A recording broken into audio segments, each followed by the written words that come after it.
जय श्री गणेश दोस्तों, आप देख रहे हैं आपका अपना YouTube चैनल भारत के रंग, जिसमें हम आपके लिए लेकर आते हैं हितोपदेश की कहानियां। आज जो कहानी लेकर आए हैं उसका नाम है अनजान दोस्त। ऐसे किसी अनजान और अपरिचित व्यक्ति से मित्रता नहीं करनी चाहिए जिसके कुल व चरित्र का ज्ञान न हो। गंगा के किनारे गृद्धकुट नामक एक पर्वत था। उस पर एक विशाल पाकड़ का वृक्ष था। उस पेड़ के खोखले में जरदगव नाम का एक गिद्ध रहता था। दुर्भाग्यवश वह अंधा और नखहीन हो चुका था। वह इतना बूढ़ा और असहाय हो चुका था कि उस पेड़ पर रहने वाले अन्य पक्षी ही अपने अपने भोजन में से थोड़ा थोड़ा निकाल कर देते थे, जिससे कि वह जीवित रह सके। अन्यथा वह स्वयं अपने भोजन का प्रबंध करने में असमर्थ था। एक दिन वह वृक्ष के कोटर में आराम से सो रहा था कि उस पेड़ पर रहने वाले पक्षियों ने बच्चों की ची ची की आवाज सुनकर उसकी आंख खुल गई। बच्चों की शोर का कारण दीर्घकर्ण नाम का बिलाव था, जो पेड़ पर चढ़ आया था। बच्चों का क्रंदन सुनकर जरदगव खतरा भांप कर बोला, कौन है? दीर्घकर्ण बिलाव को यह पता नहीं था कि गिद्ध उन बच्चों का रक्षक है। वह हक्का बक्का रह गया, भय से कांपने लगा और बड़बड़ाया, हाय, अब मैं मारा गया।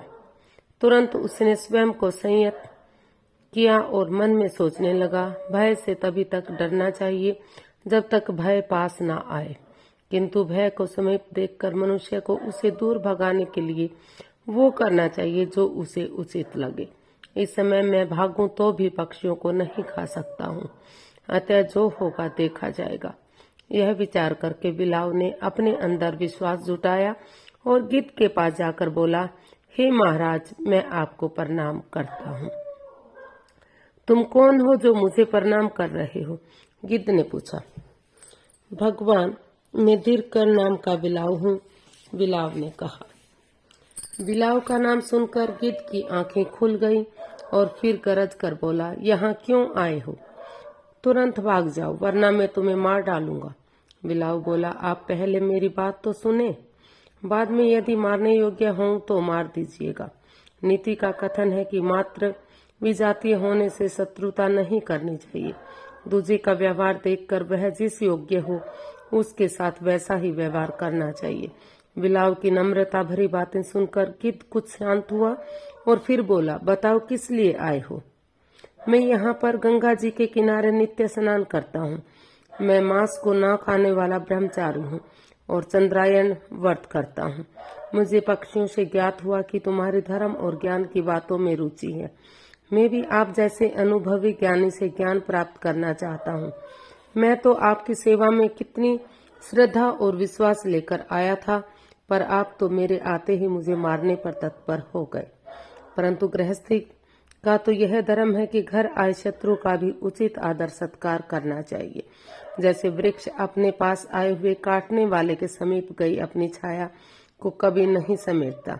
घर में यदि धन न हो तो अतिथि का मधुर वचनों से ही सत्कार करना चाहिए, क्योंकि सज्जनों के घर में बैठने का स्थान, आसन, जल और मधुर वचनों की कमी नहीं होती।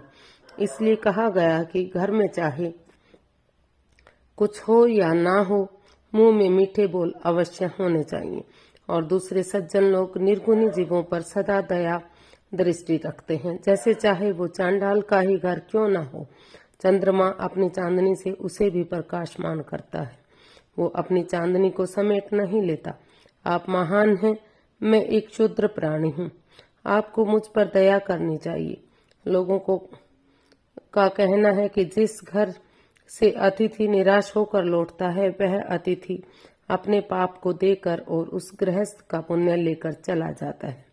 उत्तम वर्ण के घर नीच वर्ण का भी अतिथि आए तो उसका यथोचित सत्कार करना चाहिए। देवताओं की सेवा से जो फल मिलता है वो अतिथि सेवा से ही मिल जाता है, अतः अतिथि सेवा में उपेक्षा नहीं करनी चाहिए। गिद्ध की बात के उत्तर में बिलाव ने मन में आई सभी बातें कह दी। बिलाव की बातें सुनकर गिद्ध बोला, मैं तुम्हें यहाँ से इसलिए जाने को कह रहा हूँ क्योंकि मैं जानता हूँ बिलाव की मांस खाने में विशेष रुचि होती है और यहाँ पक्षियों के छोटे छोटे बच्चे रहते हैं।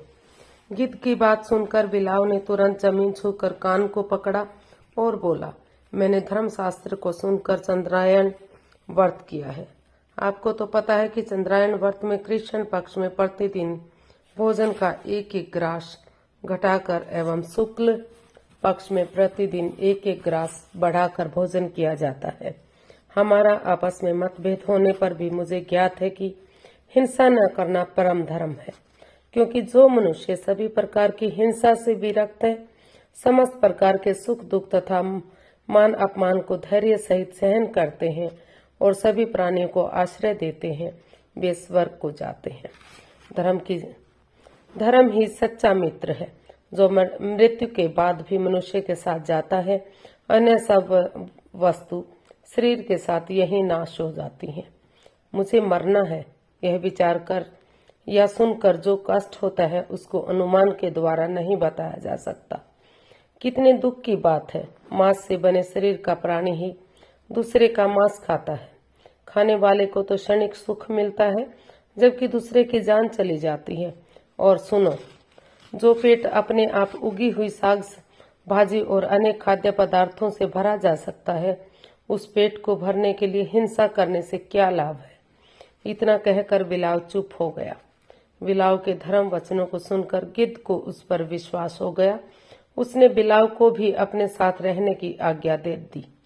बिलाव कुछ दिन तक तो शांत रहा और फिर अवसरानुकूल एक एक करके पक्षियों को खाने लगा। जिन पक्षियों के बच्चे खाए गए थे, वे शोक से व्याकुल होकर विलाप करते हुए अपने बच्चों को इधर उधर ढूंढने लगे। बिलाव को जब पता चला तो वह खोखर से निकलकर भाग गया। उसके पीछे इधर उधर ढूंढते हुए पक्षियों को उस पेड़ की खोखर में अपने बच्चों की हड्डियां और पंख पड़े मिले। फिर उन्होंने कहा, जरद गौ ने हमारे बच्चे खाए हैं। वो सभी सतर्क हो गए। पक्षियों ने उस बूढ़े गिद्ध को ही दोषी मानकर जान से मार डाला। कोई की बात सुनकर सियार गुस्से में बोला, जब आपकी हिरन के साथ मित्रता हुई थी तब आप भी तो उसके लिए नए थे। क्या तब यह आपके कुल और स्वभाव के विषय में जानता था? अब आपकी मित्रता उसके प्रति बढ़ती जा रही है। बात यह है कि जहाँ कोई विद्वान नहीं होता है, वहाँ अल्प बुद्धि वाले की ही प्रशंसा होती है। जिस देश में वृक्ष नहीं होते, वहाँ अरंड का पौधा ही वृक्ष माना जाता है। अपने पराये की धारणा तो तुच्छ करते हैं, महान हृदय वाले तो सभी को समान मानते हैं। सियार की बात सुनकर कौवा बोला, जिस प्रकार यह हिरण मेरा मित्र है, उसी प्रकार तुम भी मेरे मित्र हो। उनकी बातें सुनकर हिरण बोला, इस प्रकार वाद विवाद करने से कोई लाभ नहीं है। हम सबको मिलकर आनंद से रहना चाहिए। यह जान लो कि ना कोई किसी का मित्र है और ना ही कोई किसी का शत्रु।